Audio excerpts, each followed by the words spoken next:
এই কি করতেছিস? আজব তো। সোনালি, সোনালি, কি করতেছো তুমি? আরে আমি তো তোমার সাথে একটু মজা করলাম। মজা? এটা কোন ধরনের মজা? তুমি ভালো করে জানো আমি মাত্র অফিস থেকে আসলাম। কোথায় তুমি আমাকে পানি দিবা, রিল্যাক্স হওয়ার জন্য হেল্প করবা, আর তুমি আসো তোমার মজা নেই। দেখ, ভালো লাগে না এসব।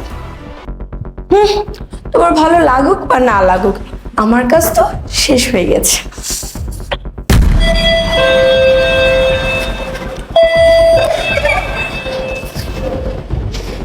কেমন আছো তুমি? হ্যাঁ ভালো আছি। বুঝলাম না কোনো কিছু, ইদানিং তুমি এত তাড়াতাড়ি চলে আসো কেন? কেন আসি জানো? কারণ আমি তোমাকে অনেক ভালোবাসি। তোমাকে ছাড়া আমার কিচ্ছু ভালো লাগে না। ও তাই?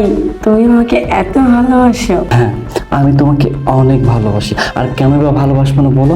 তুমি তো 10টা না 5টা না, একটা মাত্র আমার লক্ষ্মী বউ। হ্যাঁ চলো ভেতরে চলো। আচ্ছা। আসো। এই সোনালি, উনি কে? আরে ও তো হচ্ছে আমার একটা বান্ধবী। তোমার বান্ধবী?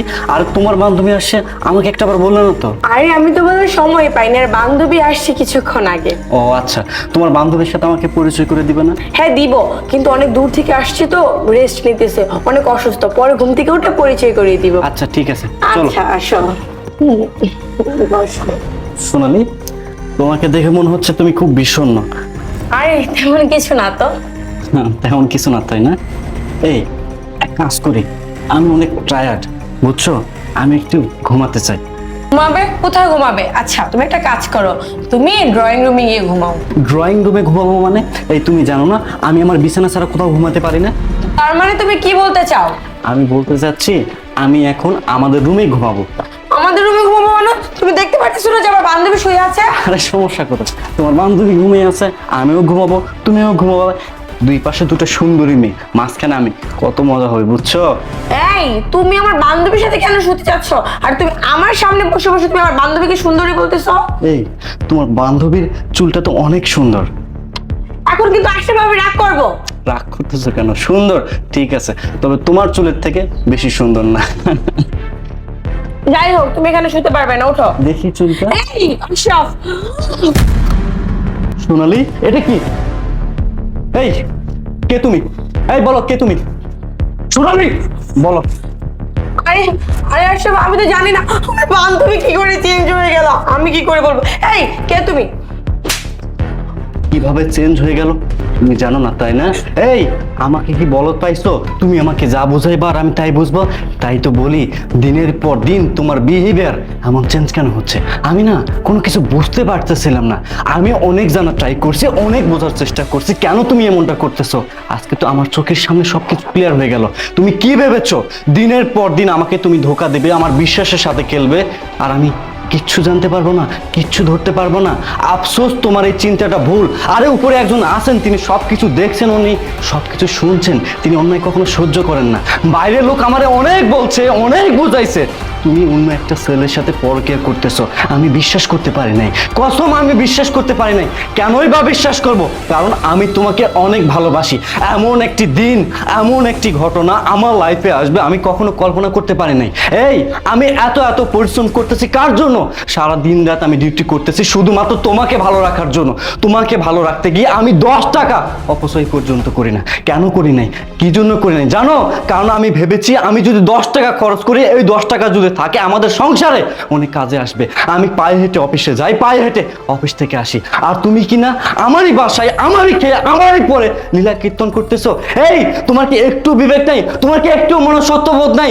এই এই মানুষটা তোমাকে কত ভালোবাসে। আরে আমি বাইরে লোকজনের কাছে অনেক গর্ব করে বলি, আমি আমার সহকর্মীর কাছে অনেক গর্ব করে বলি আমার বউ অনেক ভালো, আমাকে অনেক ভালোবাসে, আমার বউয়ের মতো মানুষই হয় না। অথচ তুমি কি না দিনের পর দিন আমাকে ঠকাচ্ছ। এই, আমার সাথে বিশ্বাসঘাতকতা করতেছো। শোনো, আমাকে যদি তোমার ভালো নাই লাগে, আমার সাথে যদি তুমি সংসার নাই করতে চাও, আমাকে তুমি বলতে পারতা, আমি তোমাকে সসম্মানে মুক্তি দিয়ে দিতাম। তাহলে কেন কেন তুমি আমাকে ধোঁকা দিলা? কেন আমার বিশ্বাসের সাথে খেললা? আর এই যে ছেলে, তোর কথা আমি কি বলবো? এই, তুই কি জানতি না আমার স্ত্রী বিবাহিত? একজন বিবাহিত মেয়ের সাথে তুই কিভাবে পারলি সম্পর্ক করতে? আরে তোকে দোষ দিয়ে লাভ কি, যখন আমার স্ত্রী আমার ভালোবাসা ভালোবাসার মানুষ আমাকে বুঝলো না, আমার ভালোবাসা বুঝলো না, তাহলে তোকে দোষ দিয়ে কি লাভ? আমি চাইলে এখনই তোকে জেলের ভাত খাওয়াতে পারতাম, কিন্তু আমি তা করবো না, কারণ আমার একটা রেপুটেশন আছে। আর সোনালি, তুমি যেহেতু এই ছেলেকে ভালোবাসো, আমি ওর সাথে থাকা তোমার ব্যবস্থা করতেছি। তুমি এখনই ওকে নিয়ে আমার বাসা থেকে বের হও। না আশরাফ, তুমি আমাকে ভুল বুঝো না। আর এই এই জানোয়ারটার সাথে তুমি আমাকে বাসা থেকে বেরো করে দিও না। আসলে আশরাফ, আমি তোমাকে এখন অনেক ভালোবাসি। আর আমার ভুলটা কি জানো, যে বিয়ের আগে এই মুখোশধারী জানোয়ারের সাথে আমি ভালোবাসা করতাম, আর তখন ওর সাথে কাটানো কিছু অন্তরঙ্গ মুহূর্তের ছবি ওর কাছে আছে। এগুলি নিয়ে আমাকে দিনের পর দিন ব্ল্যাকমেল করতো যে ওর সাথে যদি আমি সময় না কাটাই, পরক্রিয়া না করি, তাহলে তোমার সামনে এগুলি এনে দিবে, তোমাকে দেখাবে। আর তোমার সাথে সংসার বাঁচানোর জন্য, শুধুমাত্র তোমার সাথে ভালো থাকার জন্য আমি তোমাকে মিথ্যা কথা বলেছি। বুঝতে পেরেছি, কিন্তু এই কথাগুলি তুমি আমাকে বলতে পারতা, তুমি বলনি, তার মানে তুমি অন্যায় করেছো। আর আমি সবকিছু মেনে নিতে পারি, কিন্তু অন্যায় কখনো মেনে নিতে পারি না। আমি তোমাকে এখনই আমার বাসা থেকে বের করে দিব। আরে জানোয়ার, তুই কি ভেবেছিস তুই যা ইচ্ছা তাই করে যাবি? কেউ কোনোদিন জানতে পারবে না, ধরতে পারবে না। আফসোস, তোর এই চিন্তাটা ভুল। আমি তোর মতো জানোয়ারদেরই খুঁজতেছিলাম। আমি এখনই তোকে জেলের ভাত খাবো, দাঁড়া। আরে তুই যা, বের হ, বের হ, যা যা, বের হ। চল, তুই আমার সাথে থানায় চল, তারপর দেখবি জেলের ভাত খেতে কেমন লাগে। আয়।